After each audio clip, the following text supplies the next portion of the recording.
La crisis mundial. Septiembre de 1939. La humanidad está pasando por una aguda crisis y su karma o destino es muy pesado. Por estar tan cerca de los acontecimientos no le resulta fácil a la humanidad verlos en su verdadera perspectiva, y escribo para que puedan ver con mayor claridad.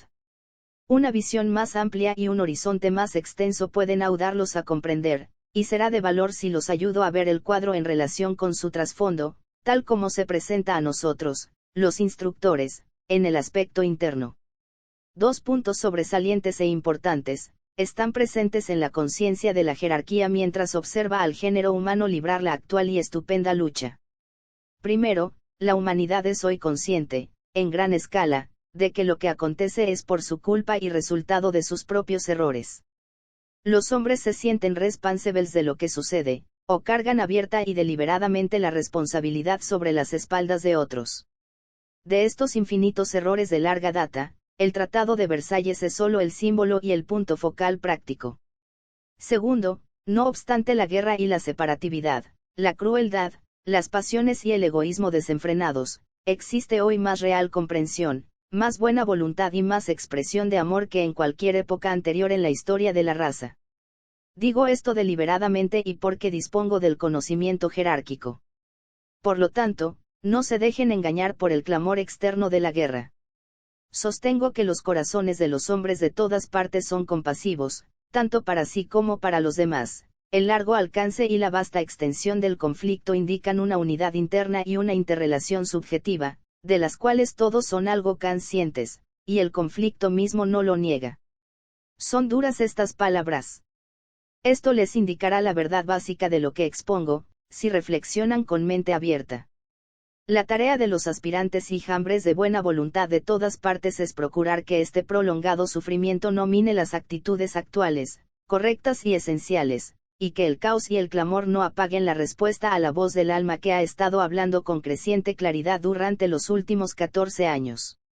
El estímulo establecido y la luz que se permitió infiltrar del último cónclave jerárquico, en 1925, han sido reales y efectivos. Esa reunión de los maestros de sabiduría en niveles espirituales, condujo a 3 resultados o acontecimientos que experimentamos hoy. El primero fue una fresca afluencia del principio crístico de amor verdadero o espiritual, libre de todo emocionalismo e intención egoísta. Esta afluencia dio por resultado el inmediato y rápido crecimiento de todos los movimientos por la paz, la comprensión mundial, la buena voluntad, el esfuerzo filantrópico y el despertar de las masas a la hermandad. El segundo fue estimular el principio de relación, y condujo al crecimiento y perfeccionamiento de todas las fuentes de intercomunicación, tales como la prensa, la radio y los viajes. El objetivo interno de todo esto fue llevar a los seres humanos a un mayor acercamiento en el plano externo de la existencia y así equiparar objetivamente el desarrollo de la unidad espiritual interna. El tercero fue la afluencia de la fuerza de voluntad o poder, desde el centro sambálico. Esta, como he explicado anteriormente, es hoy la fuerza más poderosa del mundo y solo 2 veces en la historia del género humano ha aparecido esta energía de Shambhaya, sintiéndose su presencia mediante los enormes cambios que tuvieron lugar. Recapitulemos brevemente. La primera vez fue durante la gran crisis humana que tuvo lugar en el momento de la individualización de los hombres en la antigua Lemurie. La segunda, en el momento de la lucha entre los señores de la luz y los señores de la expresión material, en los días atlantes. Esta poco conocida energía divina afluye ahora desde Shambhaya. Encierra en sí misma la energía que subyace en la crisis mundial del momento. La voluntad de Dios consiste en producir ciertos cambios importantes y raciales en la conciencia de la raza, que cambiará totalmente la actitud del hombre hacia la vida y su captación de las esencialidades espirituales, esotéricas y subjetivas del vivir. Esta fuerza producirá, conjuntamente con la energía del amor, esa tremenda crisis, inminente en la conciencia humana, llamada la segunda crisis, la iniciación de la raza en el misterio de las edades, de lo que ha estado oculto desde el comienzo. Aquí sería de interés considerar los 3 grandes centros planetarios y su relación en forma clasificada, a fin de obtener una idea general más clara. 1. Shambhaya, voluntad o poder, centro coronario planetario. La ciudad santa, propósito, plan, glándula pineal espiritual. Aspecto vida. Regente, Sanat Kumara, el Señor del mundo. El anciano de los días. Melquisedec. 2. La jerarquía, amor sabiduría, centro cardíaco planetario. La Nueva Jerusalén, unidad, unificación. Conciencia grupal. Regente, el Cristo. El Salvador del mundo. 3. La humanidad, inteligencia activa, centro laríngeo planetario. La ciudad cuadrilátera, creatividad. Autoconciencia. Regente, Lucifer. Hijo de la mañana. El hijo pródigo. Esta energía de Zambaya está haciendo por primera vez su impacto sobre la humanidad, en forma directa y no aminorada como ha sucedido hasta ahora, transmitiéndola por intermedio de la jerarquía de maestros. Este cambio de dirección constituyó un experimento algo peligroso, ya que necesariamente estimuló las personalidades de los hombres, particularmente aquellos cuyas personalidades estaban en la línea de voluntad o poder, y donde el aspecto amor de la divinidad no se expresaba suficientemente. Sin embargo, fue permitido porque se comprendió que no afectaría al hombre de la calle o a las masas, las cuales no responderían a él, aunque podría estimular e intensificar grandemente a los tipos de los hombres más mentales y poderosos. Los efectos de esta amplia estimulación fue todo lo que se anticipó, y los así llamados malos resultados de las fuerzas chambálicas sobre las personalidades ambiciosas y poderosas de todos los países y todas las escuelas de pensamiento fueron, sin embargo, contrarrestados en cierta medida por el acrecentamiento del sentido de relación en todas partes y por la diseminación de la energía crística que genera unificación, comprensión amorosa y buena voluntad. Aquí podrían preguntarse cómo puede ser esto, cuando la humanidad está abrumada en este momento por una terrible guerra mundial. Les recordaré que la jerarquía llega a sus conclusiones por la luz masiva y las reacciones subjetivas internas, a menudo inexpresadas de la multitud, y nunca por los acontecimientos en el plano físico. El destino de la vida de la forma y de las organizaciones externas, es considerado de poca importancia si se los compara con el desarrollo espiritual interno percibido. Este desarrollo debe necesariamente sobrepasar las manifestaciones externas. La humanidad está espiritual y mentalmente más avanzada hoy de lo que se puede evidenciar por los acontecimientos externos. El primer resultado de este desarrollo es eventualmente la destrucción de la forma externa, porque demuestra ser inadecuada para la palpitante vida interna espiritual. Le sigue la construcción de la nueva y más adecuada expresión externa. Esto explica la crisis mundial actual. La causa está basada en 4 factores principales, sobre los cuales quisiera extenderme. 1. La etapa alcanzada en la evolución racial. Esto merece que hoy se construya un mejor vehículo para la expresión humana y racial. 2. Las causas kármicas que, en cuanto a la humanidad actual concierne, pueden ser atribuidas a un antiguo conflicto de la vieja Atlántida. 3. La llegada a la encarnación de ciertas poderosas personalidades cuyo dharma o destino es crear grandes cambios evolutivos. 4. Ciertos eventos planetarios relacionados con la vida de aquel en quien vivimos, nos movemos y tenemos nuestro ser. Estos involucran el impacto de fuerzas y energías sobre nuestro planeta, que serán el instrumento para alterar la civilización y la cultura existentes, llevar al punto culminante la necesidad kármica y planificar así la liberación, presentando a la humanidad esa etapa en la experiencia del discípulo, llamada el encuentro del morador en el umbral con el ángel de la presencia, induciendo, como consecuencia, a cierta iniciación planetaria. Estas 4 etapas de la ley de causa y efecto, tal como afecta a la humanidad en este momento, podrían ser denominadas: 1. El perfeccionamiento de la expresión de la forma. Ley de evolución. 2. La precipitación del karma. Ley de causa y efecto. 3. La realización de la personalidad, el morador en el umbral. Ley de los polos opuestos. 4. La obtención de la iniciación planetaria. Ley de la iniciación.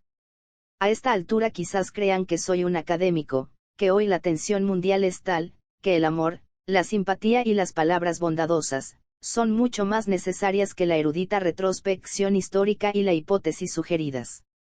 Sin embargo, trato de fomentar en ustedes el espíritu de comprensión. Esta verdadera comprensión necesita el conocimiento de la cabeza, así como también la reacción del corazón. Los discípulos del mundo deben esforzarse por ver por qué y con qué fin ocurren las terribles cosas actuales. Son necesarios una clara expresión y un enunciado de las causas, libres de prejuicios emocionales y énfasis partidistas. Lo que sucede actualmente no es el resultado de hechos inmediatos. Cuando digo inmediatos, me refiero a todos los ocurridos dentro de la era cristiana. Quisiera que consideren la crisis actual como causada o iniciada por sucesos de origen tan antiguo, que los historiadores ortodoxos modernos no tienen el menor indicio de ello. Solo 2 puntos de vista servirán realmente para aclarar lo que sucede en esta época. Primero, el reconocimiento de que la historia académica moderna constituye solo una página de un vasto registro histórico y que los acontecimientos originantes que estamos investigando y que se desarrollan ahora como efectos en la vida planetaria, pertenecen a una era tan distante que ningún historiador moderno reconoce sus episodios. La información sobre este periodo antiguo debe buscarse en las numerosas escrituras mundiales, en los antiguos monumentos, en la ciencia de los símbolos, en los mitos raciales y en las leyendas heredadas y transmitidas. Segundo, por el estudio del microcosmos, el hombre descubrirá que contiene, como siempre, la clave para el estudio de los asuntos humanos. Así como los aspirantes y discípulos actuales tienen que pasar pruebas y experiencias y someterse a los efectos de inexplicables conflictos y cambios drásticos en sus vidas, lo mismo sucede con el aspirante mundial, la humanidad. A las 2 razones que anteceden, podría agregar quizás aquello que tendrá significado y significación para los esoteristas y quienes, de alguna manera, captaron la enseñanza que traté de dar en mis libros sobre los 3 centros mundiales, la humanidad, la jerarquía y Zambaya. Esta crisis mundial está relacionada con el acercamiento o la relación de la jerarquía con la humanidad.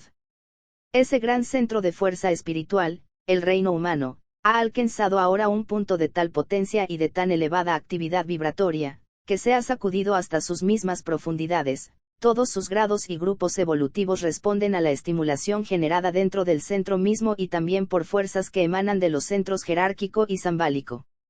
Esto precipita una crisis que no ha tenido ningún paralelo en la historia humana, pero que encuentra un débil reflejo en la crisis que sobrevino en el reino animal y ocasionó la formación de un nuevo reino de la naturaleza, el humano.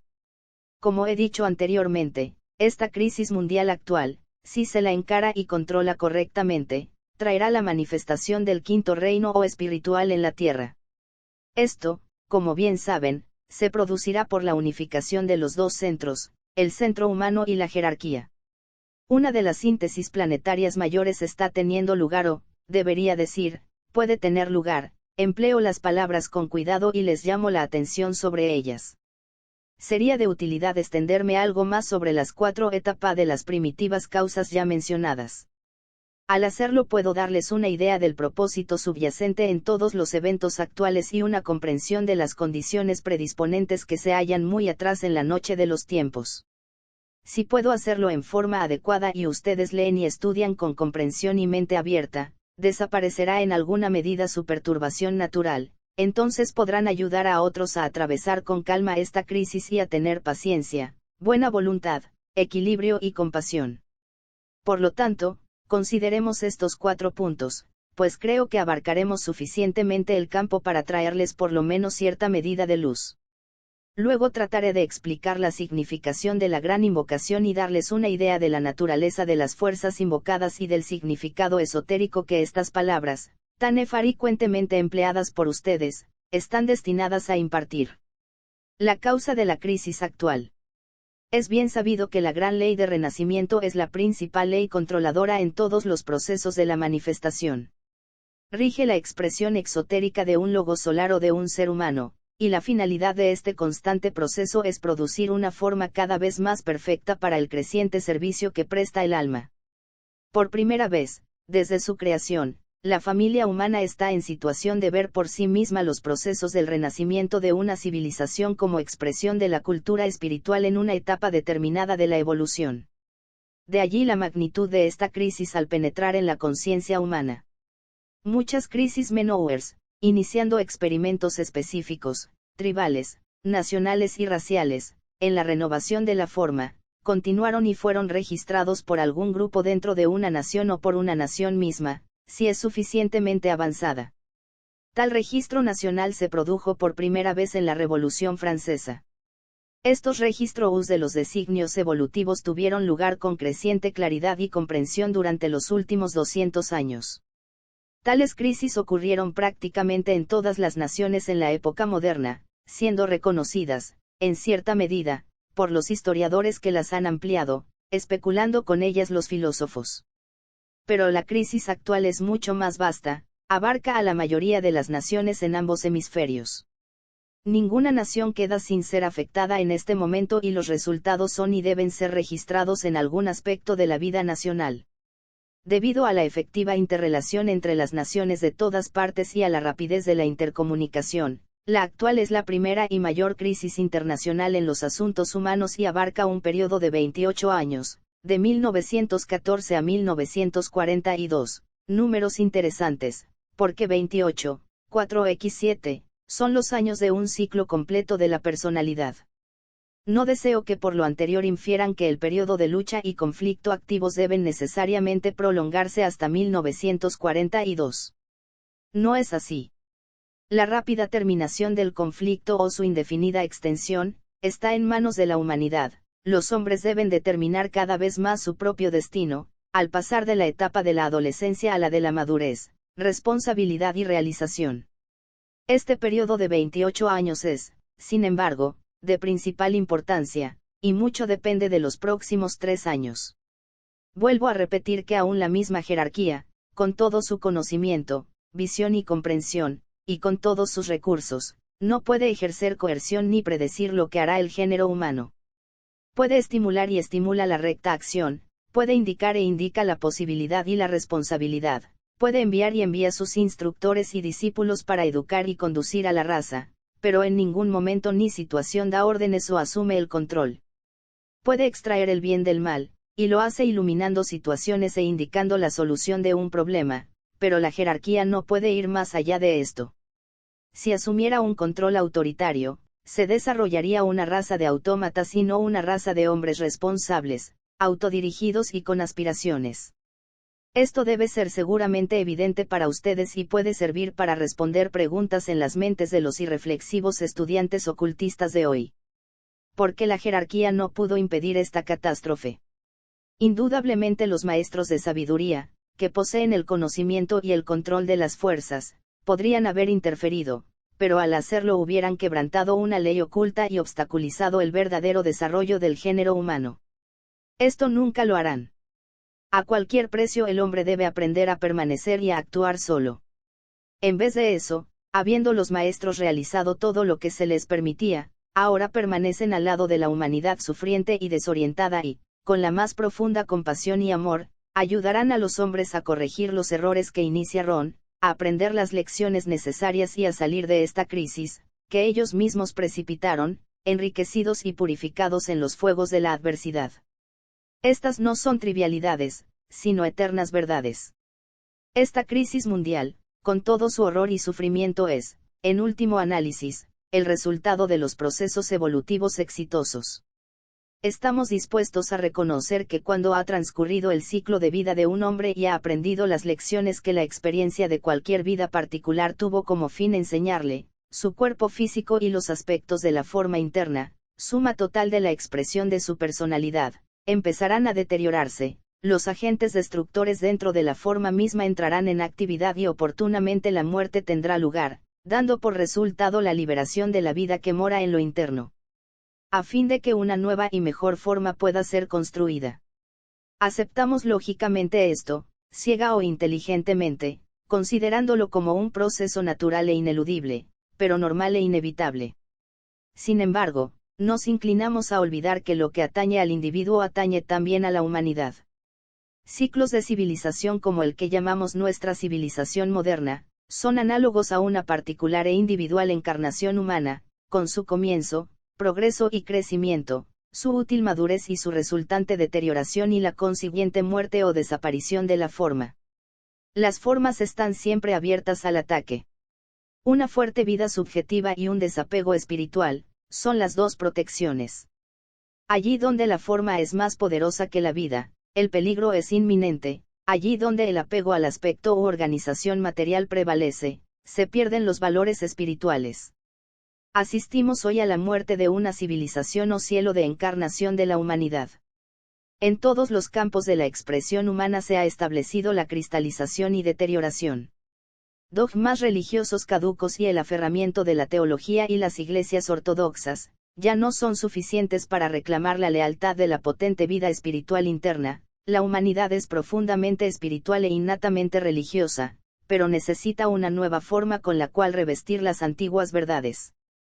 Las viejas escuelas políticas son consideradas inadecuadas y las nuevas ideologías testimonian la fortaleza de la vida que va en busca de una expresión más propicia. Los sistemas educativos, habiendo servido su propósito, son reconocidos rápidamente como inadecuados para satisfacer la necesidad de la exigente vida de la raza. En todas partes surge la demanda de cambios y de esas nuevas formas, en la vida religiosa, política, educativa y económica de la raza, que permitirá una expresión espiritual más libre y mejor. Tal cambio va llegando rápidamente y algunos lo ven como la muerte, terrible y que debe evitarse si es posible. En efecto, es la muerte, pero una muerte benéfica y necesaria. Esta comprensión de la desaparición de una civilización que da lugar a la constante y presagiante exclamación, esto es la muerte de la civilización, y no debe ser. Esto es el fin del orden, y el antiguo orden debe ser salvado, esto es la destrucción de los antiguos y apreciados valores, y no debe permitirse. En efecto, es verdad que la humanidad está creando este imperioso cambio en forma innecesariamente cruel y dolorosa, así como lo es también que los seres humanos, por sus pensamientos erróneos, insensatos hábitos de vida física y actitudes emocionales indeseables, precipitan ciertamente un derrumbe físico final, y eventualmente la muerte. Sin embargo, para el progreso del alma del individuo y de la humanidad, la muerte es inevitable, buena y necesaria, es además una práctica con la cual estamos todos familiarizados por nuestra propia experiencia y por observarla en los demás. Pero es necesario recordar que la peor muerte de todas, en lo que a la humanidad concierne, sería si una forma de civilización, o un cuerpo, llegara a ser estática y eterna, si el antiguo orden nunca se alterara y si los antiguos valores no se transmutaran en superiores y mejores, eso sería realmente un desastre. Debe recordarse también que las fuerzas de la destrucción o muerte, son duales. Primero, la vida que surge y se desarrolla rápidamente, demandando más espacio para una mayor expresión y experiencia, y su aspiración espiritual para el cambio y progreso. Segundo, las fuerzas reaccionarias y las actitudes conservadoras que se adhieren a lo bien conocido y familiar y detestan lo nuevo, incomprobado y desconocido. Ambas producen la gran divina transición del pasado al futuro y de lo viejo a lo nuevo, de la experiencia a la fructificación y luego, nuevamente, a la experiencia. Las realidades son eternas e imperecederas, las formas, efímeras y temporarias, el alma es persistente e inmortal, la forma, mutable y está condenada a morir. Los procesos de la evolución demostraron tener éxito en el pasado y lo tendrán en el futuro para que las formas nazcan, maduren y mueran. Pero, y este es un punto interesante y significativo, por primera vez, la humanidad es consciente del proceso. Por primera vez ha decidido inteligentemente observar lo que está sucediendo y relacionarlo con la experiencia y el medio ambiente. Esto en sí indica una etapa de verdadero desarrollo y muy deseable. El razonamiento, el análisis y la presentación de distintos puntos de vista, están teniendo lugar en todos los países en gran escala, con variados resultados, basados en diferentes temperamentos de tradición, desarrollo y entrenamiento. Esta etapa de muerte y nacimiento, pues ambos tienen lugar simultáneamente, puede ser fácilmente comprendida por el esoterrista al estudiar la guerra mundial en sus dos periodos característicos, 1914, 1918 y 1939, 1942. La primera etapa, si pudieran ver la situación tal como realmente es, fue muy definidamente la etapa de la muerte. La segunda etapa, en la que nos encontramos ahora, es literalmente la etapa del nacimiento, o los dolores del parto del nuevo orden y de la nueva civilización, mediante los cuales puede expresarse el sentido de la vida de la humanidad. La madre muere para que el niño pueda vivir, la forma es sacrificada a la vida. Pero el aspecto forma, la madre o el aspecto materia, está muriendo conscientemente y así, tan conscientemente, el niño, la infantil civilización, está viniendo hoy a la existencia. Esto es lo nuevo, en lo cual todos participamos. Es la muerte de la personalidad de la humanidad y la llegada del alma. Una muerte así es siempre un proceso penoso. El dolor ha sido siempre el agente purificador, empleado por los señores del destino, para traer la liberación. El dolor acumulado de la guerra actual y el heredado de la etapa anterior, comenzó en 1914, está produciendo una saludable y mutable conciencia mundial. El Señor del dolor ha descendido de su trono y huella hoy los caminos de la tierra, trayendo angustia, agonía y terror, a quienes no pueden interpretar sus fines, pero también vuelve a estimular el instinto de la autoconservación que, en su aspecto superior, es el instinto hacia la inmortalidad, tiende a enfocar la atención de la humanidad en el aspecto vida y no en la forma. Los nombres de los señores del karma significan simbólicamente y desde el ángulo de su significado interno, relación, iluminación, dolor y retorno. Reflexionen sobre esto. Ahora ellos están particularmente activos, y en su actividad reside la esperanza de la humanidad. Antiguos acontecimientos kármicos. No tengo la intención de explicar o elaborar el tema del karma. Este tema ocultista, aunque fundamentalmente exotérico, la ley de causa y efecto, evoca un reconocimiento general cuando así se la denomina. Cuando se la llama ley del karma, es inmediatamente considerada como misteriosa, oriental y nueva. El Elamade, como sucede a veces, ley de retribución, se le agrega un significado totalmente erróneo. El karma de la humanidad ha descendido hoy sobre ella. Sin embargo, recordaré que el continuo énfasis puesto sobre los aspectos malevolentes del karma, produce una equívoca impresión e impide que se capte plenamente la verdad. Existe karma tanto bueno como malo, aún en la situación mundial actual. El buen karma que emana del alma de la humanidad equilibra al malo que viene del aspecto material y es sobreestimado constantemente. Es el ritmo de la materia en contraposición al ritmo del alma y constituye las causas iniciadoras del conflicto actual, tanto en las vidas individuales como en la situación mundial general. Cuando esto sea adecuadamente comprendido, la verdadera imagen podrá emerger en sus corazones y mentes con mayor claridad. En un esfuerzo por aclarar la imagen, tendré que pasar por alto muchos detalles esenciales, y me veré también forzado a adoptar la siempre debatible posición de hacer enunciados que no pueden ser comprobados, cuyos argumentos se basan exclusivamente, en lo que al pensador común se refiere, en la deducción de los efectos producidos por causas que no las ve quien no posee iluminación oculta. En el futuro, el hombre desarrollará esa actitud mental que considerará las causas como de mayor importancia ya que los efectos. Entonces aprenderá a considerar cuidadosamente los primeros pasos al iniciar cualquier línea de acción, meditando sobre la misma y deduciendo los efectos probables antes de dedicarse a cualquier acto específico.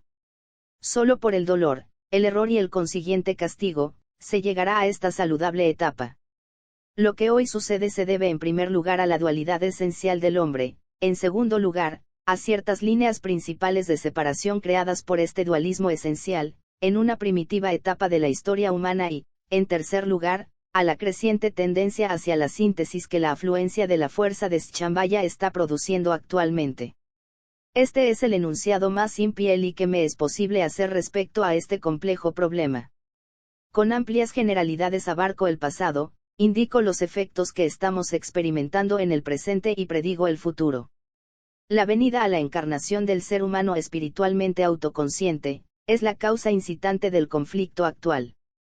Si los hijos de Dios no hubieran penetrado en las hijas de los hombres, forma bíblica y simbólica de expresar la gran relación entre el espíritu y la materia, establecida en el reino humano, si las entidades espirituales, la humanidad misma, no hubiesen tomado para sí formas materiales y el elemento positivo espiritual no se hubiera apegado al aspecto material negativo, el conflicto mundial actual no tendría lugar. Pero el plan divino de la evolución estaba basado en el logro de esta relación entre el hombre espiritualmente consciente y el aspecto forma, y así entró en actividad la gran ley de dualidad, dando lugar a la caída de los ángeles, al descender desde su estado de existencia liberada e inmaculada, a fin de desarrollar la plena conciencia divina en la tierra, a través de la encarnación material y el empleo del principio mente. Este fue el plan divino, emanado de la mente de Dios y lanzado a la actividad y al desarrollo, progresivo por un acto de su voluntad. En su comienzo, tuvo lugar la original guerra en los cielos cuando los hijos de Dios, que respondieron al anhelo divino de experiencia, servicio y sacrificio, se separaron de los hijos de Dios que no respondieron a esa inspiración y eligieron permanecer en su estado del ser original y elevado. El Cristo mismo dio testimonio de esta verdad, en la historia del Hijo pródigo y su relación con su hermano mayor, que no había dejado el hogar del Padre. Por esta parábola se evidencia dónde estaba la aprobación del Padre. Un estudio cuidadoso de esta historia y una comprensión intuitiva de sus implicancias, pueden evocar algún día una respuesta al pecado de la experiencia como ha sido llamado, y llevar a una comprensión de las dos leyes principales que rigen el proceso, la ley de evolución y la ley de renacimiento. Aquí está la principal causa iniciadora de lo que está teniendo lugar ahora. La segunda causa surgió lentamente de la primera. La materia y el espíritu, enfocados en la familia humana, y expresando sus cualidades básicas y naturaleza esencial, estaban eternamente en conflicto. En las primeras etapas y durante el largo ciclo lemuriano, la infante humanidad evolucionó constantemente y, sin embargo, a pesar de las separaciones presentes, no fueron reconocidas. La latente chispa de la mente solo sirvió para llevar una relativa iluminación a los 5 sentidos y su aplicación puramente física. La vida física era fuerte, la vida deductiva, el propio registro de la vida, era prácticamente nulo. En ese entonces la vida de la humanidad estaba enfocada en el cuerpo físico, y se fortificaba y estimulaba la naturaleza animal, desarrollándose el organismo físico y los distintos órganos internos. Por el desarrollo de los 5 sentidos, el hombre se convirtió primordialmente en un animal egoísta y agresor, sin embargo, a veces tenía vagas tendencias hacia algo tenuemente presentido como mejor, y momentos de deseos elevados, que no eran la aspiración ni el anhelo de progreso, tal como los conocemos, sino sus formas embrionarias. Al hombre moderno no le es posible visualizar o comprender tal estado de conciencia, pues lo ha dejado muy atrás. El foco de esta fuerza vital estaba también en la región de las glándulas adrenales, produciendo la bravura animal y la resistencia al choque. Pero el dualismo de la naturaleza esencial del hombre estaba presente como siempre, apareciendo gradualmente las líneas de separación, lenta, aunque constantemente. Las almas precursoras, una minoría muy reducida, trasladaron en forma gradual su conciencia, elevándola hasta el plexo solar, y se produjo el reconocimiento del factor deseo por lo que era material y también la capacidad de reaccionar emocionalmente. Hasta entonces el deseo y el instinto fueron idénticos en los tiempos lemurianos. Reflexionen sobre esto, pues es interesante y concierne a un estado de conciencia del cual el hombre moderno prácticamente nada sabe. Pero, en la época atlante, las líneas de demarcación, entre lo que constituía la vida puramente física y lo que, aunque todavía material, podía ser la meta alcanzada por el esfuerzo, empezaron a controlar la naturaleza puramente animal. El hombre empezó así a ser adquisitivo y a rodearse de lo que deseaba. Entonces las líneas de separación entre el animal instintivo y el hombre adquisitivo, empezaron a definirse con más claridad. Entre estos precursores se desarrolló gradualmente el elemento mental, así como se está desarrollando hoy el elemento intuitivo entre los tipos mentales. Los hombres comenzaron a adquirir alguna forma de percepción mental y a utilizar la poca mentalidad que poseían, en el proceso de acrecentar sus posesiones materiales. Se inició la etapa de la civilización, que básicamente es el reconocimiento de la relación grupal. Un periodo de existencia urbana reemplazó al de una existencia puramente nómade y agrícola. Los hombres se congregaron para un mayor bienestar y protección materiales e iniciaron los procesos rítmicos de concentración, extendiéndose mundialmente. Estos ciclos son análogos a los de inhalación y exhalación del organismo físico del hombre. Algún día se hará un estudio de estos factores básicos y controladores de la existencia humana, la dispersión o descentralización de la vida de la comunidad, o la expresión del instinto de rebaño en una vuelta superior o inferior de la espiral de la existencia. Los últimos 100 años han visto el surgimiento de un grave problema en la actual tendencia de la humanidad a reunirse en grandes ciudades y a congregarse en vastos rebaños, dejando el campo despoblado de habitantes y creando serios problemas de alimentación, salubridad y delincuencia. Este ritmo está cambiando actualmente ante nuestros ojos y soluciona un serio problema. Las ciudades son evacuadas y, debido a que los hombres y las mujeres son impelidos hacia el campo por alguna razón, los señores de la evolución están interrumpiendo forzadamente el ritmo de esa concentración, y lo sustituyen por el ritmo de la dispersión. Esto contribuirá grandemente al bien de la raza y facilitará el desarrollo de la síntesis subjetiva, que enriquecerá notablemente a la humanidad y dará nuevos valores a la vida. Las líneas de separación entre la naturaleza animal instintiva y alguna forma de deseo, aspiración embrionaria, aumentaron continuamente durante la época Atlante, y esta primitiva civilización empezó a manifestar su propia nota y a establecer nuevas normas de bienestar material y control egoísta, en mayor escala cada vez, a medida que se desarrollaba la existencia urbana. Quizás sea difícil visualizar un mundo tan densamente habitado como el mundo moderno, pero lo estaba. Debido a que dominaba la naturaleza animal, la tendencia llevaba a la relación sexual y a la procreación de grandes familias, así como sucede en la actualidad entre las clases inferiores de nuestras zonas civilizadas, pues los campesinos y los barrios bajos producen más hijos que los intelectuales. En esos lejanos días, las únicas personas que tenían cierta medida de inteligencia eran los discípulos e iniciados, guiaban y protegían a la humanidad infantil, similarmente a cómo los progenitores modernos guían y protegen a sus hijos y a cómo el Estado asume la responsabilidad por el bienestar de la nación.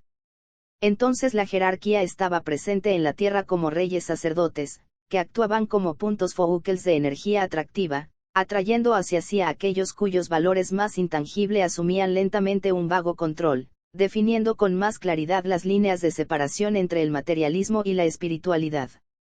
Cabe recordar que la espiritualidad de entonces era muy diferente de la que hoy se conoce con ese nombre. Era una especie de aspiración hacia un presentido más allá, hacia la satisfacción de la belleza y la integridad de la emoción. No había reflexión, tal como la conocemos, en esta actitud, sino solo una tendencia hacia lo inalcanzable, pero presentido, y lo que era deseable.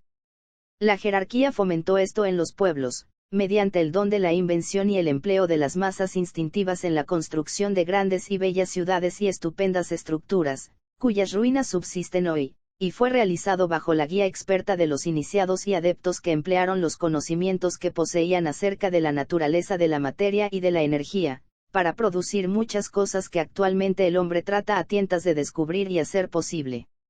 Todo lo que posibilitaron los modernos procesos de la civilización y mucho más de lo que hoy se clasifica como descubrimiento científico, era conocido en la antigua Atlántida, pero no fue desarrollado por los hombres, sino conferido como un don gratuito, muy parecido a cómo la gente obsequia a un niño cosas bellas y maravillosas con las cuales se deleita y las emplea, aunque sin comprenderlas.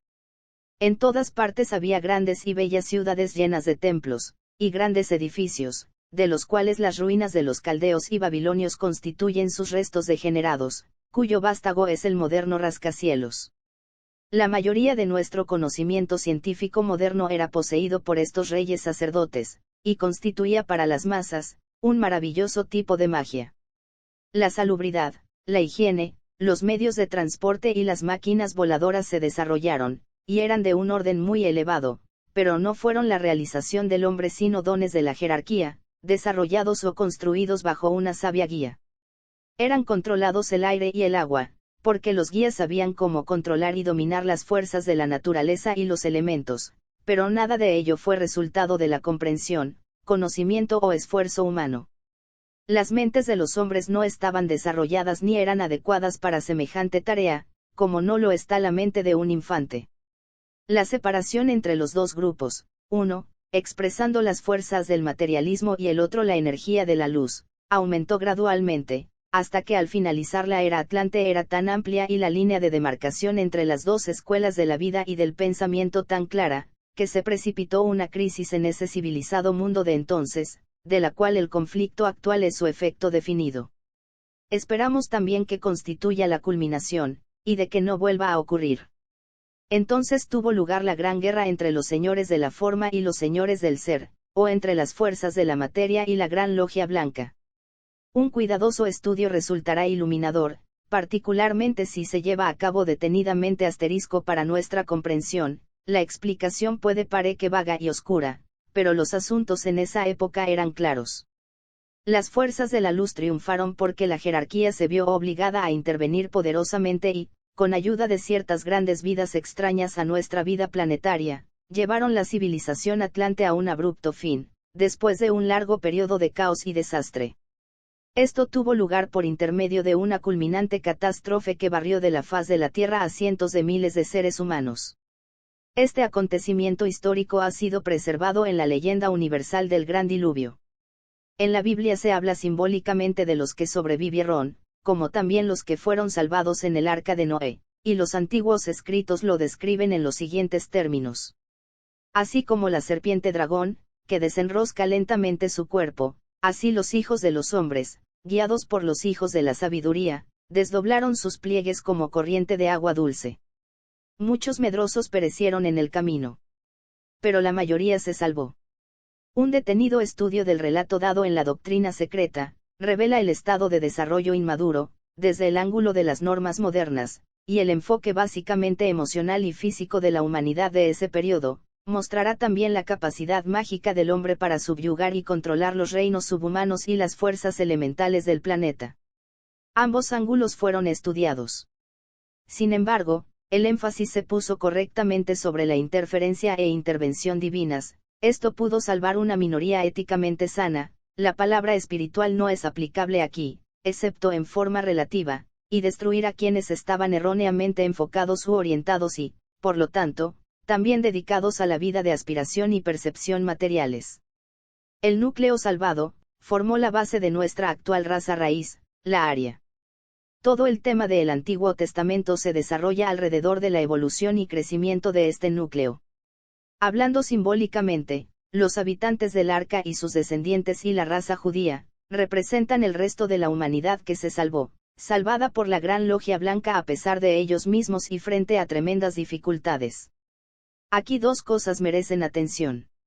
La primera y menos importante, desde el punto de vista del alma, es la desaparición de la faz de la tierra de, prácticamente, todo indicio de la maravillosa civilización atlante, excepto esos pocos tesoros arqueológicos que intrigan e interesan a los modernos investigadores, además de esos vagos recuerdos de antiguas realizaciones científicas que conducen al estudiante moderno a la investigación e invención y lo incitan al descubrimiento y a la producción de lo que llamamos los triunfos de la ciencia moderna. La segunda es que, para bien de la humanidad, la jerarquía se retiró a segundo plano, dejando al hombre abrirse camino fuera del espejismo y la ilusión del materialismo con métodos correctos, y eventualmente eliminar las antiguas separaciones. La guerra debe ser llevada a su culminación y expresión finales, teniendo en vista que debe ser descartada definitivamente como medio de lograr los fines deseados. Asterisco la doctrina secreta, T3, Pax 257-426. La era moderna.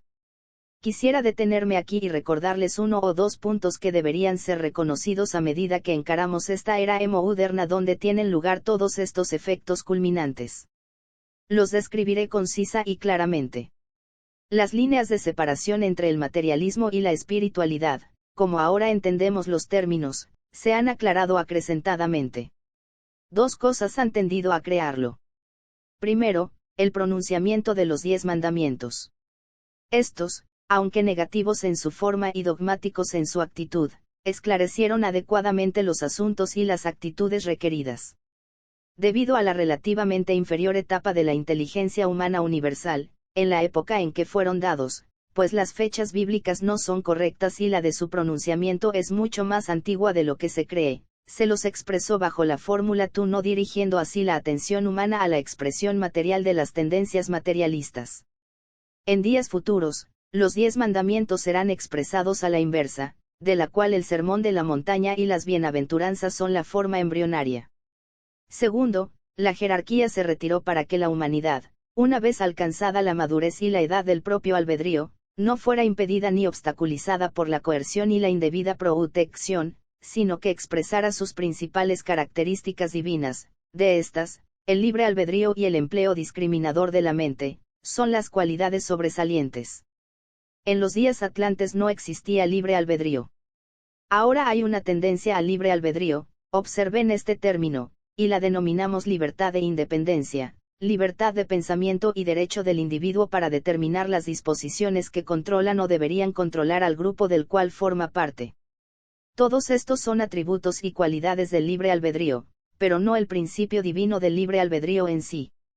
Poco sabemos sobre él. Solo los discípulos e iniciados del mundo conocen el verdadero significado e implicación de la libertad de elección y del correcto empleo de la voluntad, y esto porque están motivados por el bien grupal y la necesidad de la mayoría. La prueba a la cual había de ser sometida la humanidad, y es hoy el factor controlante, era si, dado el desarrollo y conocimiento mentales, consagraría ese conocimiento y su realización científica y mental al bien grupal o a fines egoístas, a los asuntos materiales, o a los incentivos e impulsos espirituales. Este antiguo conflicto ha sido llevado ahora a otro campo de la expresión humana, el de la mente, ya que la raza ha progresado y las personalidades de los seres humanos han alcanzado una etapa elevada de integración y realización, se ha hecho muy agudo, y ahora que es tan completo el esclarecimiento de las cuestiones y está tan bien definido el alineamiento de los oponentes en dos grupos, es posible la lucha final. La mayoría de las personas inteligentes del planeta se dan cuenta hoy de la actuación inteligente y de la capacidad de la generalidad para presentar a la mente las condiciones subyacentes, aunque su punto de vista esté necesariamente matizado por las tradiciones nacionales, las ideas y políticas heredadas, como también por el control y las tendencias del medio ambiente. La raza ha avanzado mucho hacia su emancipación final. Por lo tanto, hay cierta medida de libre albedrío y esto constituye un factor enteramente nuevo y un desarrollo muy satisfactorio. Les recordaría un punto muy importante y es que las masas, la clase media, burguesa y proletaria, empleo estas palabras en su sentido general y simplemente debido a su significado y significación, siguen siendo víctimas de la autoridad del control, y permanecen relativamente irreflexivas e infantiles. Esto significa que el verdadero conflicto es entre una pequeña minoría, para la cual los asuntos son claramente iluminadores, y que definidamente se ha alineado con cualesquiera de las fuerzas en lucha. Un simple puñado de hombres, los descendientes directos, o más bien las reencarnaciones de los conductores del antiguo conflicto atlante, se hallan ahora en la Tierra dirigiendo las fuerzas de la luz o de la oscuridad, trayendo a la existencia millones de hombres que apoyarán directamente a sus conductores, y cuya voluntad será la de ellos.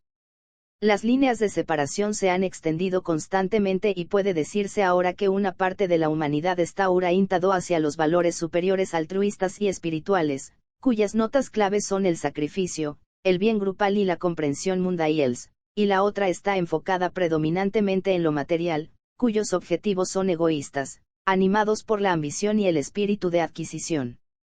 La gravedad de esta situación y la amplia extensión de la separación, indujeron a la jerarquía observadora a dejar que afluya directamente al mundo, no obstante el riesgo que implicaba, la fuerza de Zambaya. El objetivo fue estimular el libre albedrío de las masas, el resultado fue relativamente bueno, pues condujo a la formulación y expresión de las grandes ideologías mundiales, fascismo, democracia y comunismo, así como también a esa mezcla peculiarmente distorsionada de fascismo y comunismo que actúa con el nombre de hitlerismo o nazismo.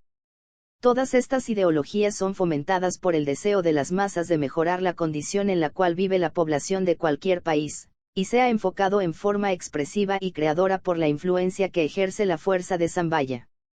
Pero otro resultado de esta afluencia de voluntad al poder, fue la estimulación de cierto grupo de personalidades destacadas en muchos países, de manera que asumieran el control de las masas y pudieran determinar las definiciones y los métodos, religiosos, políticos y sociales, de las diferentes naciones. Un grupo relativamente pequeño de personas, en cada nación, decide todas las cuestiones importantes y determina las principales actividades nacionales.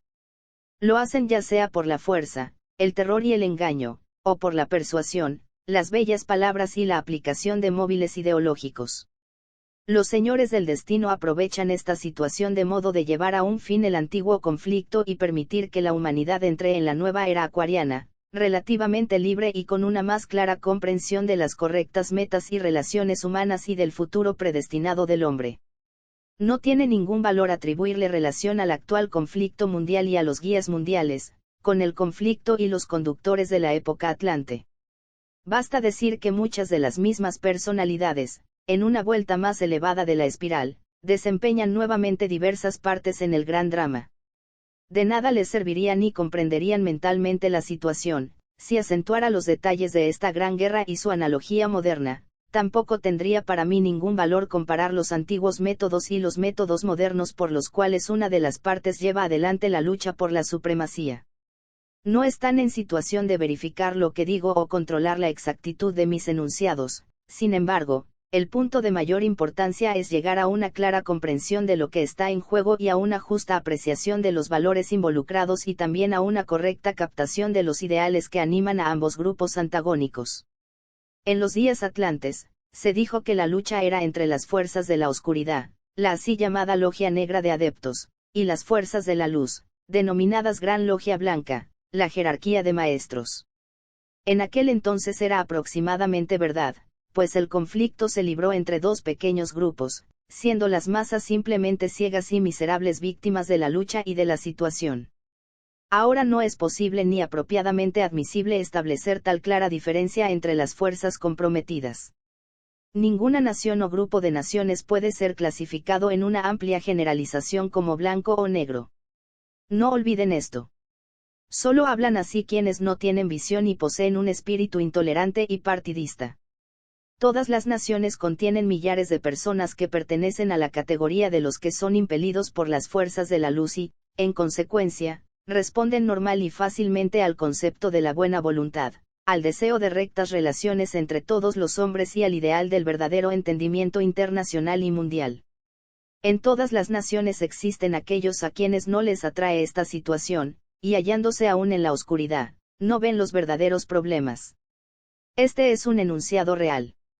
Una mayoría trata de lograr el establecimiento de la buena voluntad y el entendimiento, pero, como he señalado en escritos anteriores, es relativamente fútil para controlar todavía la situación o para obligar a sus conductores a seguir la voluntad al bien de las masas.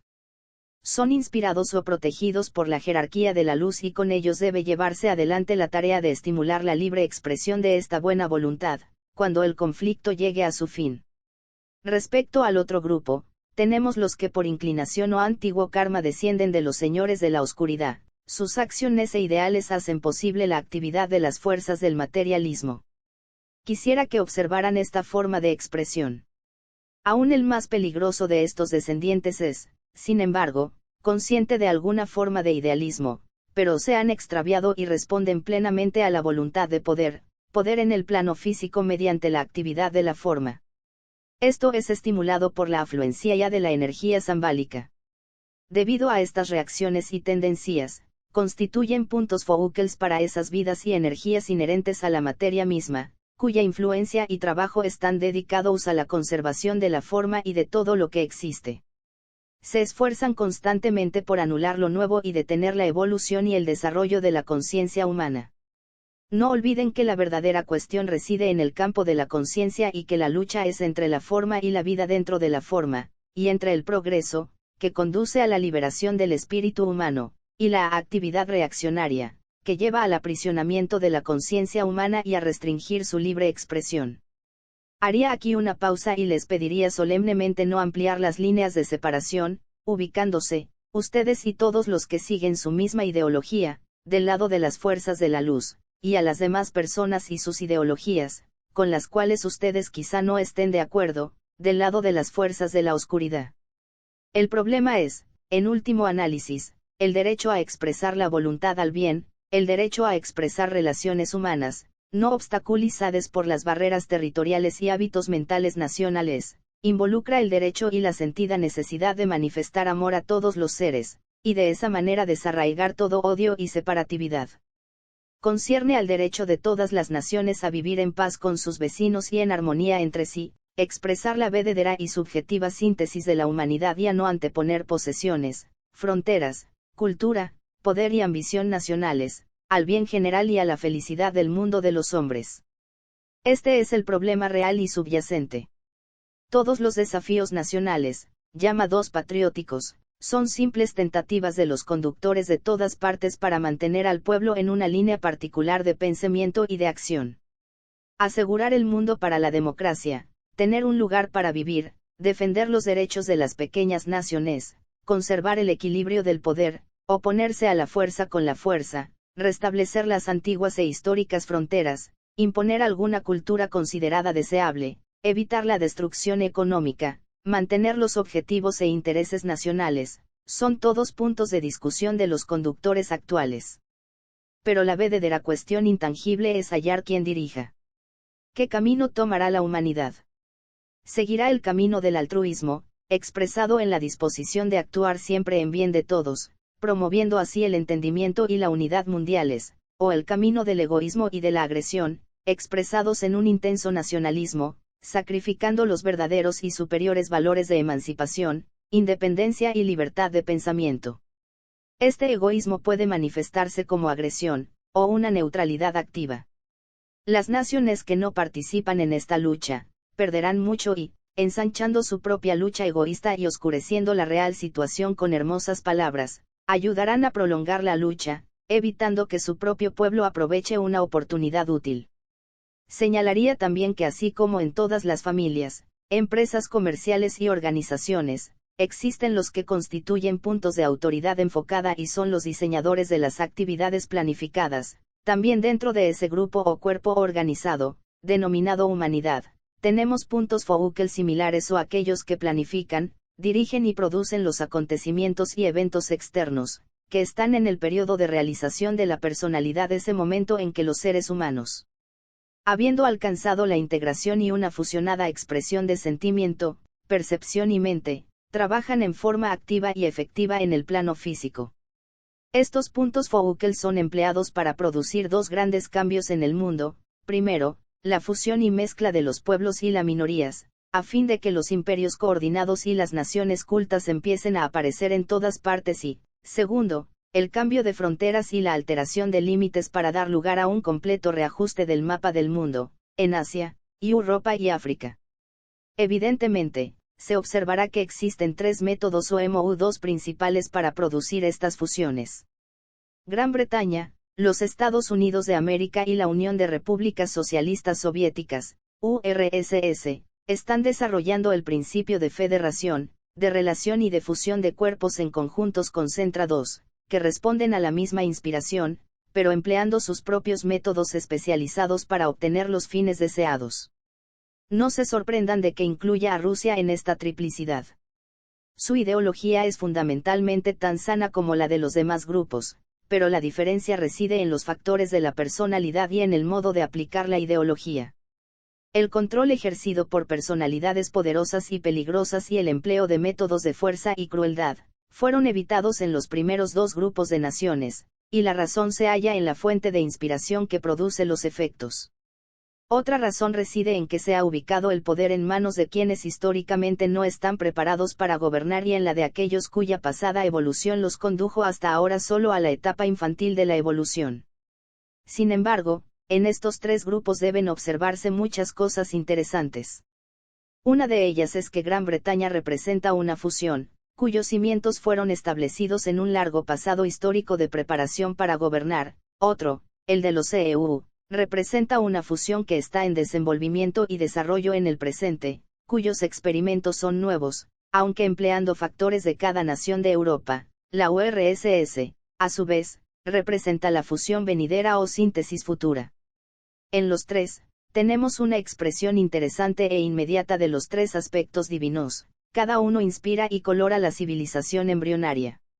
Gran Bretaña expresa la voluntad de poder, pero, a causa de la edad y la experiencia adquirida a alto precio, está hoy suavizada por la justicia y una creciente comprensión de la necesidad humana, siendo, a su vez, en el pasado y durante muchos siglos, resultado del control por la aristocracia, con su paternalismo, conservadorismo y métodos de lento reajuste.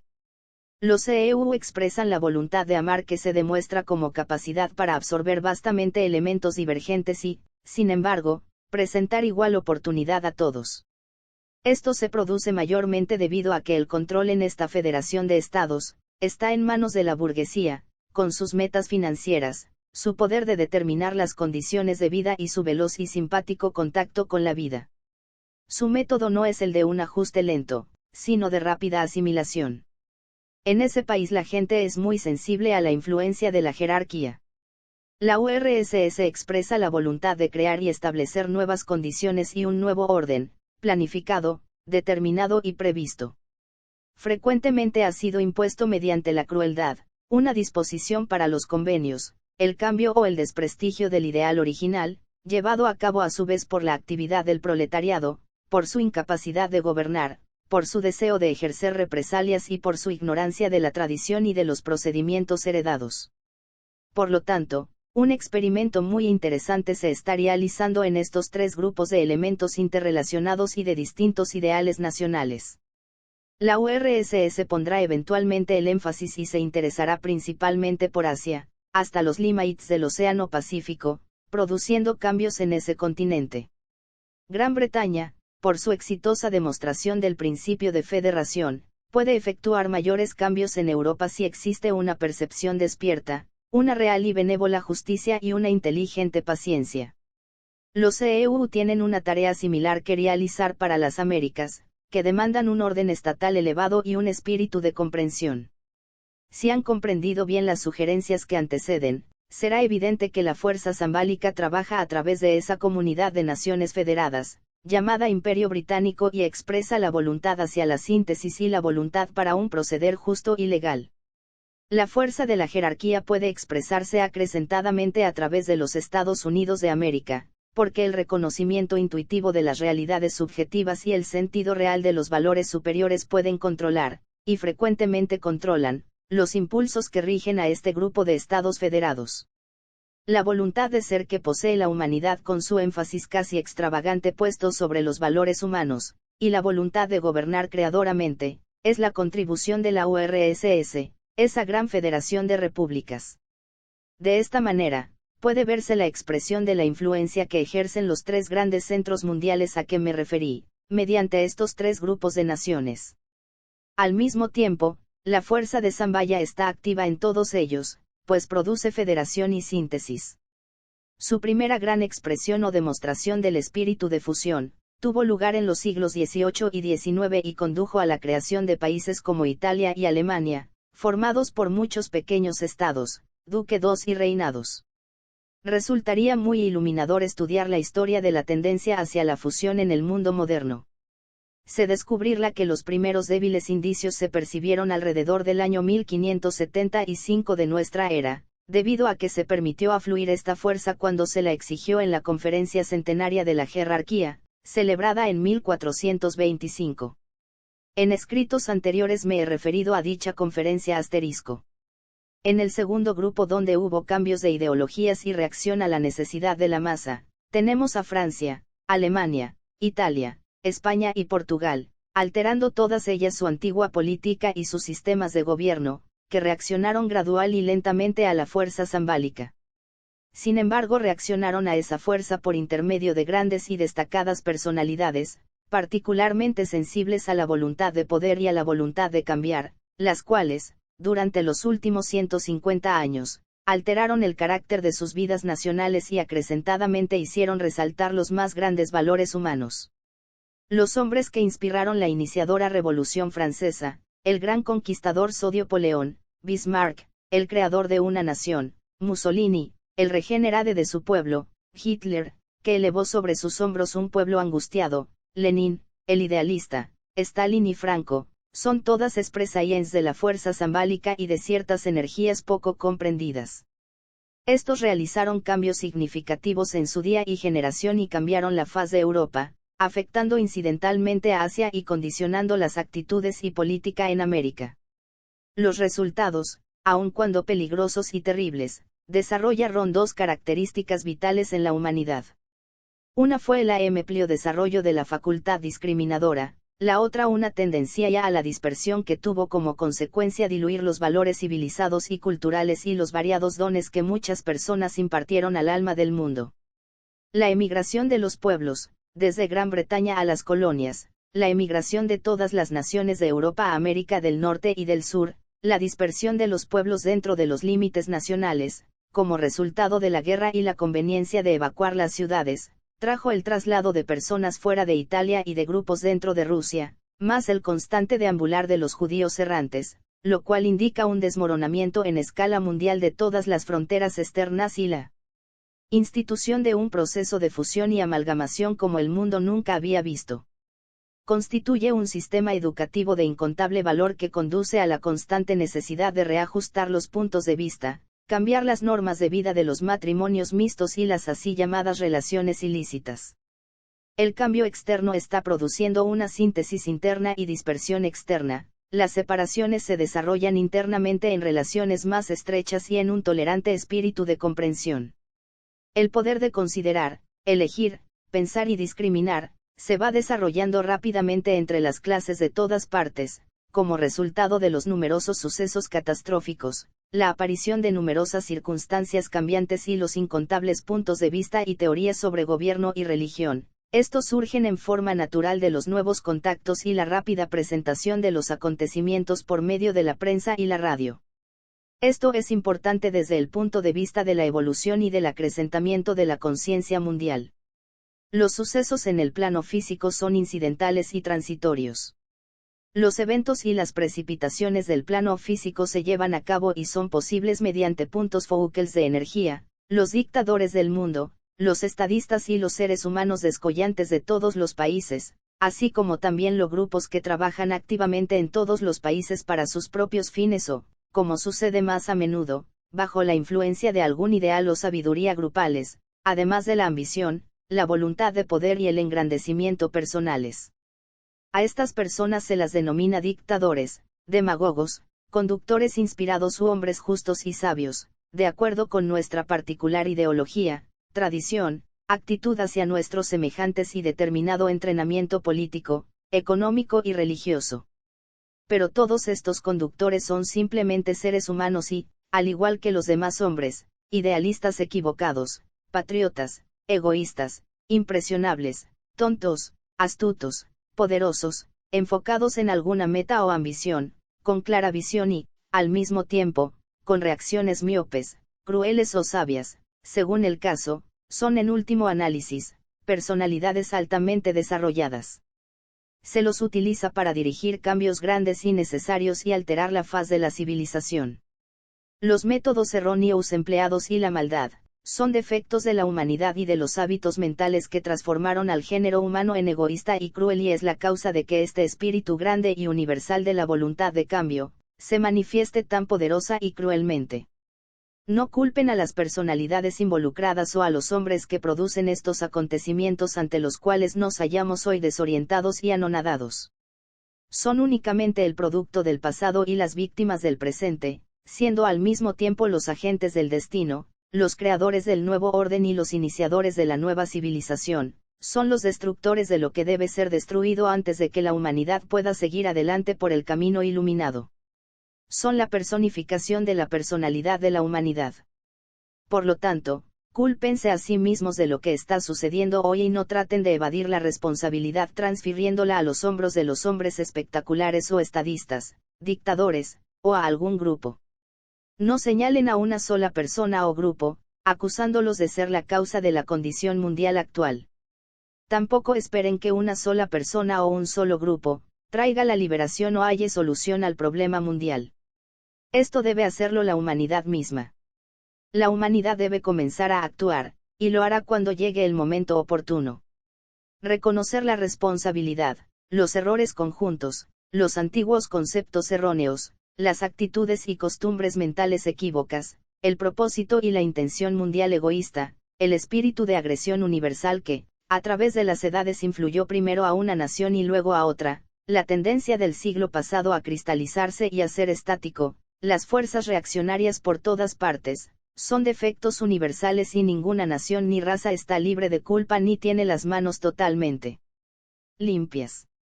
Además, ningún grupo nacional está totalmente equivocado ni es malo, o puramente bueno y altruista. En todas partes hay mezcla de móviles.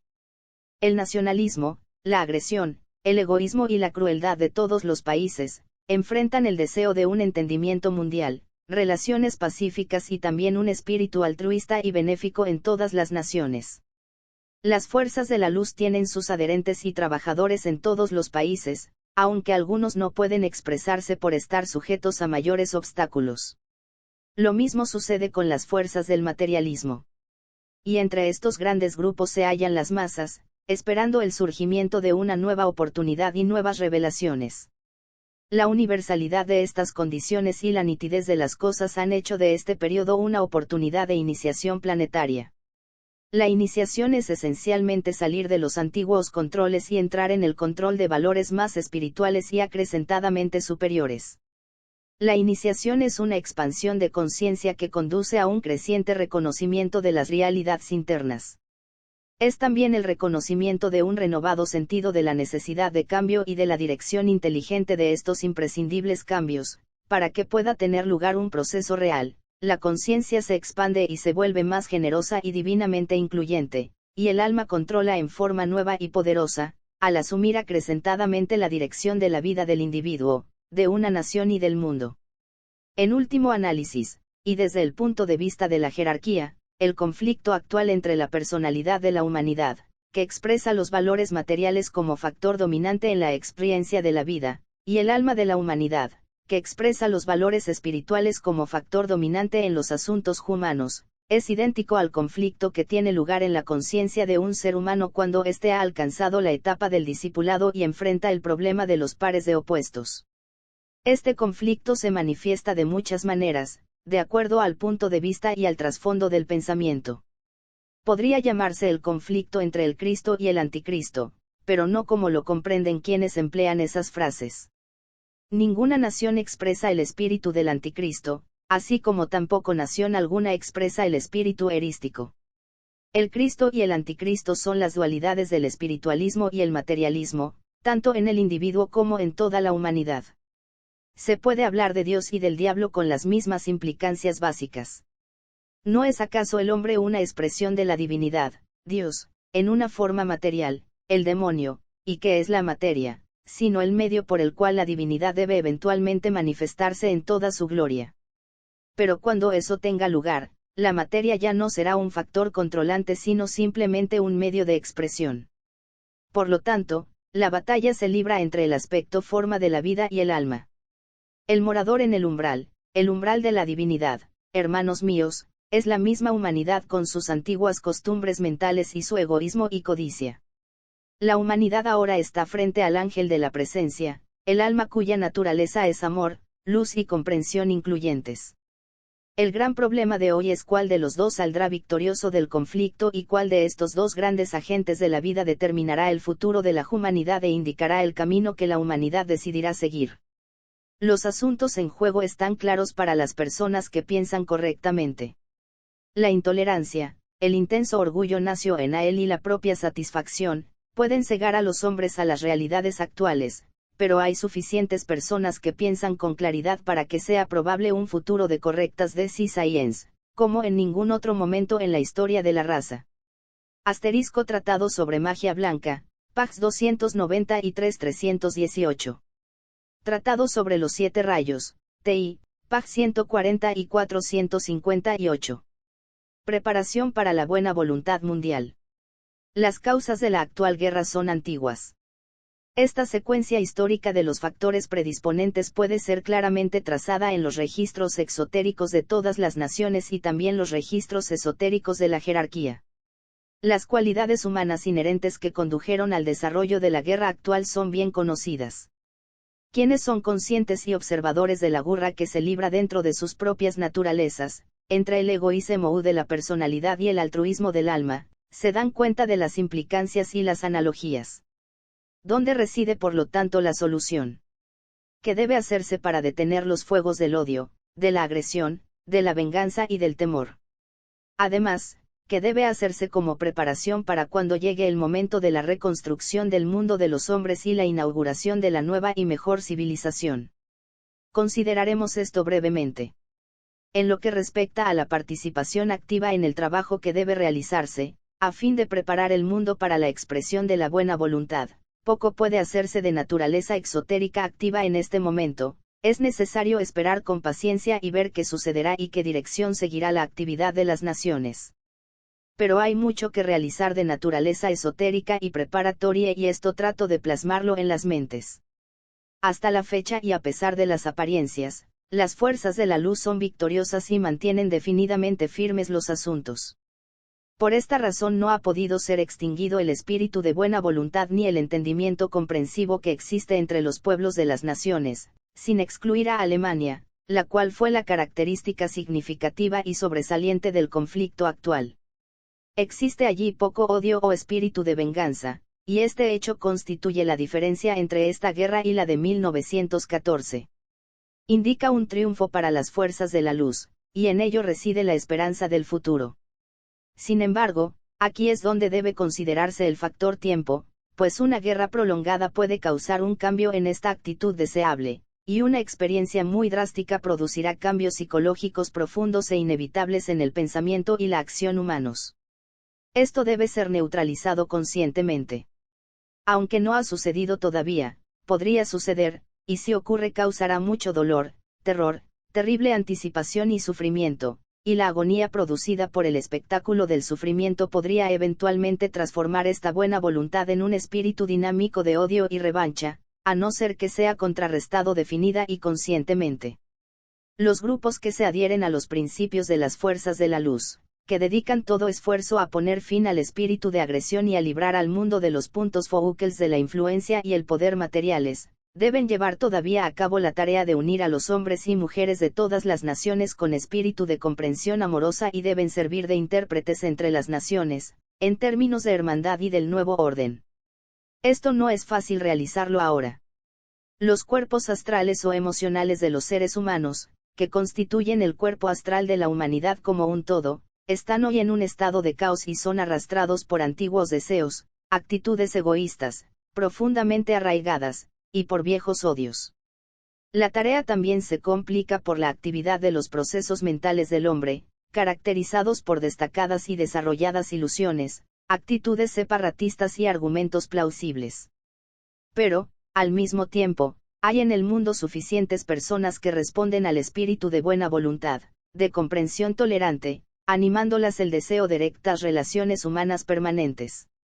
He sugerido anteriormente que debería ser posible, en fecha posterior, el reconocimiento mundial del Día del Olvido, del perdón y del cumplimiento del mandato bíblico de olvidar las cosas que quedan atrás y seguir adelante hacia la nueva era, las nuevas relaciones y la nueva civilización. Podría empezarse a planear y trabajar para esa época y momento psicológico, donde esta idea pueda ser presentada. Vendrá inmediatamente después de la cesación de las hostilidades. Pero hoy en todos los países, cuando sea posible, debe ser educado el pueblo en esta expresión de síntesis y de interrelación humanas.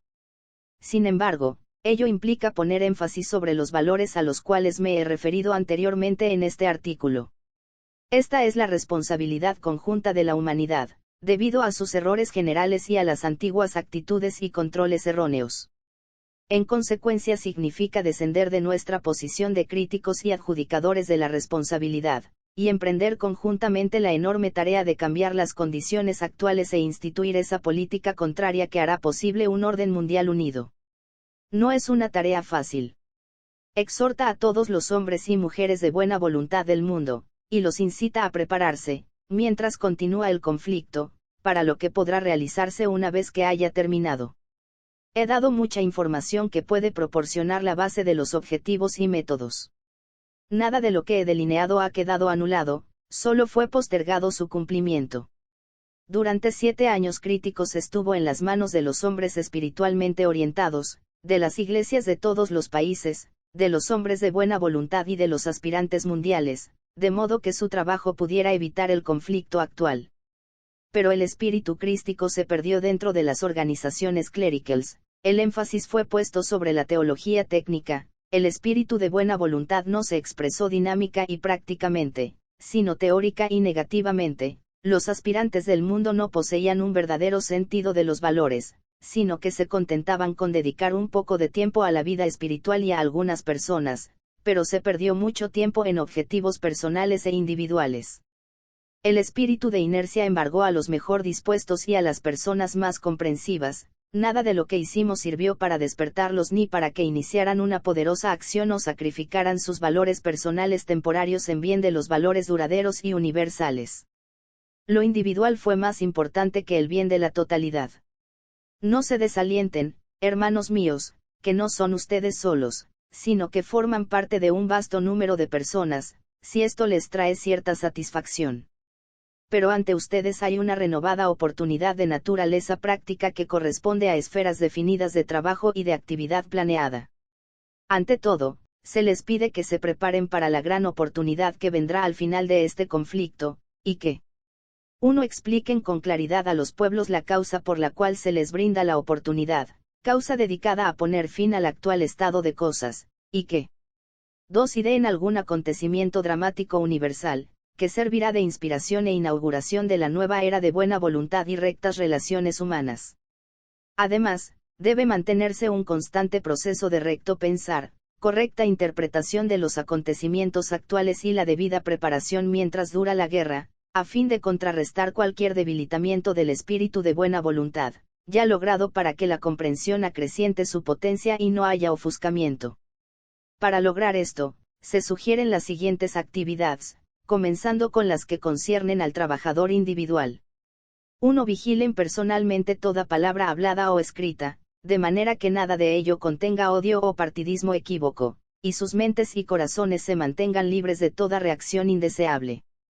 Esto es lo personal y práctico que debe realizarse y también la difícil tarea ante cada uno de ustedes que lee mis palabras. 2. Estudien y capten con claridad las cuestiones que subyacen en este conflicto, a fin de no vacilar internamente sobre la rectitud de estar de parte de las fuerzas de la luz. Agreguen a esto una comprensiva apreciación del problema de quienes están desorientados por el énfasis y las actividades dinámicas de aquellos a través de los cuales trabajan las fuerzas del materialismo. Al mismo tiempo, eliminen toda crítica odiosa de sus mentes. 3. Procuren utilizar cada día la fórmula o mantra siguiente. Es una versión modernizada y místicamente expuesta, extraída de la que se utilizó mucho en los días atlantes, durante el periodo del antiguo conflicto, siendo el actual, efecto de aquel. Para muchos de ustedes este mantra les traerá el recuerdo de una antigua y bien conocida fórmula de palabras. Los hijos de los hombres son uno y yo soy uno con ellos. Trato de amar y no odiar. Trato de servir y no exigir servicio. Trato de curar y no herir. Que el dolor traiga la debida recompensa de luz y amor. Que el alma controle la forma externa. La vida y todos los acontecimientos. Y traiga a la luz el amor. Que subyace en todo cuanto ocurre en esta época. Que venga la visión y la percepción interna. Que el porvenir quede revelado. Que la unión interna sea demostrada. Que cesen las divisiones externas. Que prevalezca el amor. Que todos los hombres amen. Estas palabras pueden parecer inadecuadas, pero expresadas con la fuerza y la comprensión de su significación y con la potencia de la mente y del corazón detrás de ellas, pueden ser increíblemente poderosas en la vida de quien las pronuncia. Producirán también un efecto en su medio ambiente, y los efectos acumulados en el mundo, a medida que divulgan el conocimiento de la fórmula, serán grandes y efectivos. Cambiarán las actitudes, iluminarán la visión y conducirán al aspirante a un servicio más pleno y a una más amplia colaboración, basada en el sacrificio. Hermanos míos, no pueden a la larga evadir el sacrificio, aunque lo hayan eludido hasta ahora. 4. Dedíquense a difundir el empleo de la gran invocación y ayuden a llevar adelante el plan para su distribución. La gran invocación, como verán, en el artículo siguiente, que estoy escribiendo como información, es un poderoso instrumento solar, destinado a crear los cambios y reajustes necesarios.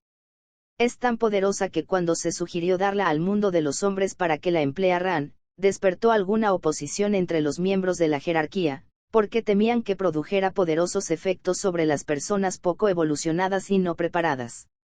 Sin embargo, su empleo fue justificado y se desea que se acreciente grandemente y se divulgue y utilice mucho más. 5. Quisiera que, a su manera, se preparen para un gran esfuerzo espiritual que debe tener lugar cuando este conflicto haya concluido y se haya obtenido cierta medida de paz y calma. Cada uno de ustedes tiene su propia esfera de influencia y de contactos, y están relacionados con personas investigadoras de ideas afines, con grupos e iglesias, clubes, organizaciones y sociedades, que se dedican y esfuerzan por el mejoramiento humano, por difundir la buena voluntad y el bienestar humano. Es el momento de realizar mucho trabajo con los líderes y trabajadores avanzados de dichos grupos y con personas que cada uno de ustedes puede preparar para el esfuerzo activo, llegado el momento propicio. Los insto a todos a llevar a cabo esta tarea. Más adelante pueden impele a estas personas a iniciar un activo trabajo de buena voluntad y un esfuerzo orientado hacia la fusión y comprensión mundiales. Ustedes y ellos podrán ayudar a curar las heridas de la humanidad, lo que será grandemente necesario, y para ello pueden prepararse ahora. Deberán ponerse en contacto con dichas personas, mantener registros de los nombres y direcciones y la capacidad de servir y ayudar, establecer contactos grupales y sistematizar su trabajo de tal manera que, cuando surja el Amadou, como sucedió en 1936, habrá disponible para los organizadores un cúmulo de contactos y personas interesadas preparadas, que entonces trabajarán inteligentemente para establecer el nuevo orden. 6. Las instrucciones dadas en mis folletos anteriores siguen siendo las mismas y deben seguirse cuidadosamente, como preparación para la campaña posterior a las hostilidades. Las listas de direcciones deben mantenerse gradualmente al día, mediante una regular correspondencia y recopilarse nuevas listas. La gran invocación puede ser acrecentadamente empleada si el método delineado por mí es estudiado y correctamente organizado por cada uno de ustedes, y así la buena voluntad, presenta en el mundo, puede ser llevada a una etapa de vivencia dinámica, preparada para ser utilizada posteriormente. Pero, hermanos míos, nada podrá hacerse si ustedes no lo hacen.